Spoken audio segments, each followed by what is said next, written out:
से पूछता हूं कि तुम लोग फिर लवातत को, होमोसेक्सुअलिटी को प्रमोट कर रहे हो क्योंकि तुम्हारे मदरसों के अंदर बच्चों के साथ तुम्हारे मौलवी मुंह काला करते हैं। तुमने मदरसे इसलिए बनाए हुए हैं ताकि तुम बच्चों के साथ मुंह काला करो। ये लो आप पक्की वाला जवाब मुझसे, किस मदरसे में ये काम नहीं होता? एक मदरसे को क्लीन चिट देंगे। दूसरी वीडियो भी दिखा। मुझे पता है तमाम मकातबे फिक्र का, बच्चियों के साथ ये क्या करते हैं, बच्चों के साथ क्या करते हैं। और जिस फारूक तहसील बच्चे ने अल्लाह को जान देनी है ना, अल्लाह से डरता है, इस मदरसे से पढ़ा हुआ मौलवी उसको के कुरान पे हाथ रख के ना मेरी बात का इनकार कर दे जो मैं बातें कर रहा हूं। इनके मदरसों में ये काम नहीं होते और तकरीबन सारे मदरसों में होते हैं। नाज़रीन अस्सलाम वालेकुम। आपने हज़रत का बयान सुना, ये कहते हैं कि ये तमाम मदारिस जो है वो ज़िना के अड्डे बन चुके हैं। वहाँ बच्चियाँ इनको अवेलेबल होती हैं, हुजरों के अंदर बच्चे इनको दस्तयाब होते हैं, ये बच्चों के साथ मुंह काला करते हैं और किसी एक मदरसे को आप क्लीन चिट देते हैं। कितनी बड़ी कैटेगोरिकल स्टेटमेंट है जो हज़रत दे रहे हैं। अब कुरान मजीद क्या कहते हैं? कुरान मजीद कहते हैं कि ये ज़िना की तोहमत लगाना, अगर कोई शख्स किसी पाक दामन के ऊपर ज़िना की तोहमत लगाता है और फिर उसके लिए 4 गवाह नहीं लेके आता तो उसको क्या करो, 80 कोड़े उसको मारो। इसको हद कज़फ कहते हैं। ठीक है, तो अब आप मुझे बताएं कि हज़ारों मदारिस हैं और उसमें पढ़ने वाले लाखों पढ़ाने वाले उलमा और तलबा हैं। ठीक, तो 80 कोड़ों को आप लाखों से ज़रब दे दें, मल्टीप्लाई कर दें, तो ये इन हज़रत की सज़ा बनती है।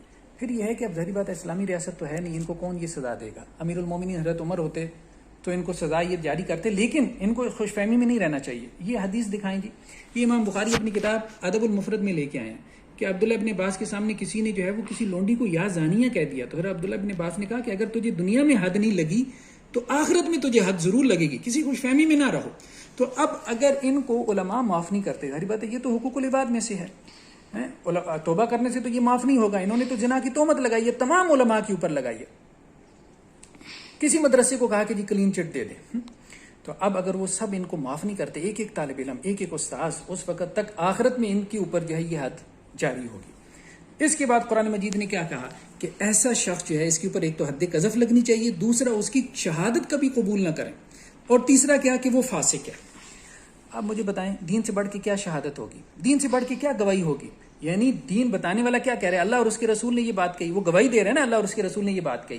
तो जो शख्स मुसलमानों के ऊपर बुहतान लगाए, जिना की तोहमत लगाए और साबित न करे, अब एक एक मदरसे के बारे में, एक एक उस्ताद के बारे में 4-4 गवाह ला सकते हैं ये? ठीक है, नहीं ला सकते ना, तो ये साबित हो ही नहीं सकता। अक्ली एतबार से ये साबित हो मुमकिन ही नहीं, हर मदरसे के बारे में साबित कर सकें। तो ऐसे आदमी की गवाही काबिल कबूल नहीं, ऐसे आदमी से दीन लेना हराम है, जायज़ नहीं है। कुरान ने क्या कहा, और ये फासिक भी है। हाँ, तौबा कर ले तो फासिक व फाजिर हम उसको नहीं कहेंगे, लेकिन ये है कि गवाही उसकी फिर भी काबिल कबूल नहीं है। इसके बाद कुरान ने क्या कहा कि जो पाक दामनों के ऊपर तोहमत लगाते हैं वो क्या है, उनके ऊपर दुनिया आखिरत में लानत हो, यानी ऐसे शख्स को आप मलून भी कह सकते हैं, और उसके लिए आखिरत में जो है वो बहुत बड़ा अजाब है। तो अब मिर्ज़ा साहब के जो है वो फॉलोअर से आप पूछें तो वो ये कहते हैं कि जी आप छोटे छोटे इनके क्लिप्स क्यों चलाते हैं? और भाई हम 3 मिनट के क्लिप में इनका 30 मिनट की वीडियो क्यों दिखाएं? इनकी सारी वीडियो जो हैं वो नज़र आ रही है, उनका URL नज़र आ रहा है, पब्लिक प्लेसेस पे पढ़ी है, यूट्यूब पे, फेसबुक पे पढ़ी है, आप सारी वीडियोस देख लें, कॉन्टेक्स्ट देख लें अगर आपको लगता है कि आउट ऑफ कॉन्टेक्स्ट बात हो रही है। फिर हमारे कुछ दोस्तों ने कहा कि हाफिज़ साहब आपका ये मिजाज नहीं है। ठीक है, हमारा ये मिजाज नहीं है, लेकिन बात यह है कि इनका फितना बहुत बढ़ गया। बहुत सारे दोस्तों ने हमसे इसरार किया, हमने अपने मिजाज के खिलाफ चलते ये छोटे छोटे से जो है वो क्लिप्स बनाना शुरू किए हैं, और हम 1-1.5 महीने के बाद जो है वो इंशाल्लाह से अपने यूट्यूब चैनल से हम इनको इंशाल्लाह से ख़त्म कर देंगे, क्योंकि हमारा ये मिजाज नहीं है। तो इसलिए मेरी अपने दोस्तों से गुजारिश है कि ये मेरे यूट्यूब चैनल पे जो शॉर्ट क्लिप्स पड़े हैं आप इनको फैलाएं, आम करें। ये बहुत बड़ा फितना है, आप इस हवाले से यूट्यूब पे चैनल बनाएं। ठीक है, तो मतलब हमारी तरफ से खुली इजाज़त है।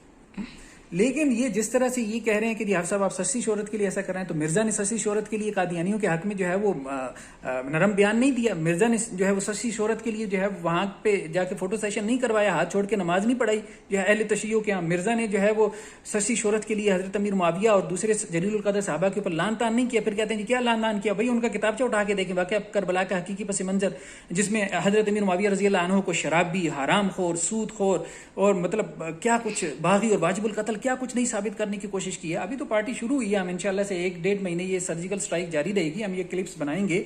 इनके इस किस्म के इल्जामात की वजह से हम ये चीज़ें रोकेंगे नहीं। बाकी ये है कि ठीक है हम इनको अपने यूट्यूब चैनल पे अपलोड नहीं करते, مطلب ان کو اپلوڈ کرنے کے بعد ہم ان کو ڈیلیٹ کر دیں گے. پھر کہتے ہیں کہ جی آپ چھوٹی چھوٹی غلطیاں پکڑ رہے ہیں, آپ خود کہہ رہے ہیں چھوٹی چھوٹی غلطیاں. بھائی یہ ہم نے آپ کو تنظیم کہا تھا کہ یہ آپ کہہ رہے ہیں کہ چھوٹی چھوٹی غلطیاں, تو ٹھیک ہے اس کو مان لو یہ چھوٹی چھوٹی غلطیاں, لیکن قرآن کہتا ہے کہ یہ چھوٹی چھوٹی غلطی کے اوپر 80 کوڑے سزا جاری ہوتی ہے, لاگو ہوتی ہے.